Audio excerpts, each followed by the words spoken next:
नमस्कार।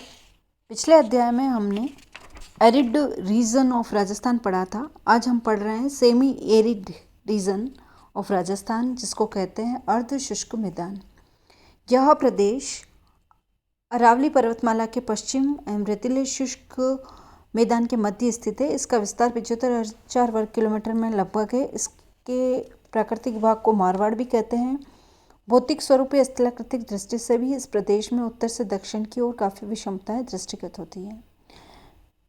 इस अर्ध शुष्क मरुस्थल को विभिन्न विशिष्टताओं के आधार पर 4 उपविभागों में बांटा जाता है: लूनी बेसिन, शेखावटी प्रदेश, नागौरी उच्चभूमि एवं घग्गर का मैदान।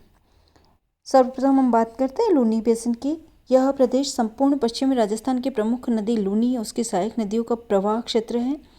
लूनी नदी अजमेर की दक्षिण पश्चिम में अरावली में स्थित नागपाड़ की पहाड़ियों से निकलकर दक्षिण पश्चिम की ओर प्रवाहित होती है। यह कई छोटी छोटी नदियों अरावली की उत्तर पश्चिम ढालों पर बहते हुए बाएं किनारे पर आकर लूनी से मिलती है। लूनी और उसकी सहायक नदियाँ जोधपुर के दक्षिण पूर्वी भाग पाली, जालोर, सिरोही से होकर बहती है। लूनी का जलग्रहण क्षेत्र लगभग 34,866 वर्ग किलोमीटर है। लूनी की सहायक नदी सूकड़ी, जोगरी, गुहिया, खारी, बांडी, जवाई है। ये सभी मौसमी नदियां हैं।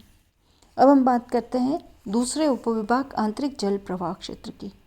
यह संपूर्ण क्षेत्र अंतः प्रवाही क्षेत्र है, जिसके अंतर्गत चूरू, झुंझुनू, सीकर जिले आते हैं। लूनी बेसिन के उत्तर में अरावली के सहारे राजस्थान के उत्तरी पूर्वी सीमा तक यह विस्तृत है। यह बरखान बालुका स्तूप की अधिकता है। संपूर्ण क्षेत्र बालुका मैदान बालुका स्तूपों से ढका है। यह आंतरिक प्रवाह के निम्न कारण है: न्यून मात्रा में वर्षा, उच्च तापमान व उच्च वाष्पीकरण, बलुई मृदा व स्तूपों की दीवार। इस क्षेत्र में बहने वाली प्रमुख नदी कांतली है। यह केवल वर्षा ऋतु में बहती है, किंतु कुछ दूरी पर जाकर रेतीले टीलों में लिप्त हो जाती है। इस क्षेत्र में प्रमुख अंतर प्रवाही क्षेत्र ताल, छापर व परियारा है।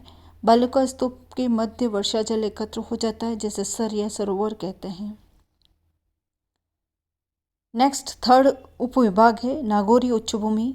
यह अर्ध शुष्क मरुस्थल का मध्यवर्ती क्षेत्र है। इस क्षेत्र का विस्तार नागौर जिले में है। यहाँ प्रमुख बालुका स्तूपों का अभाव पाया जाता है। इस उच्चभूमि की समुद्र तल से ऊंचाई 300 से 500 मीटर है। यह प्रदेश अपनी विषम स्थलाकृति, अंतर्प्रवाही जल प्रवाह क्रम, नमकीन झीलों, प्राचीन चट्टानों व पहाड़ी धरातल के कारण विशेष स्थान रखता है। चौथा भाग है घग्गर का मैदान। इसका विस्तार गंगानगर व हनुमानगढ़ जिले में मिलता है। यह प्राचीन काल में घग्गर नदी हिमालय से निकलकर इस प्रदेश में बहती थी, जो धीरे धीरे लुप्त हो गई। इस नदी की बाढ़ द्वारा यह मैदान निर्मित हुआ है।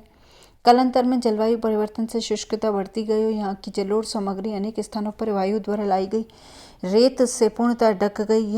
यद्यपि यह रेतीला मैदान है, किंतु सिंचाई सुविधा के कारण मृदा में नमी बढ़ने से बालुका स्तूपों की गतिशीलता में कमी व स्थिरता देखने को मिलती है। Thank you.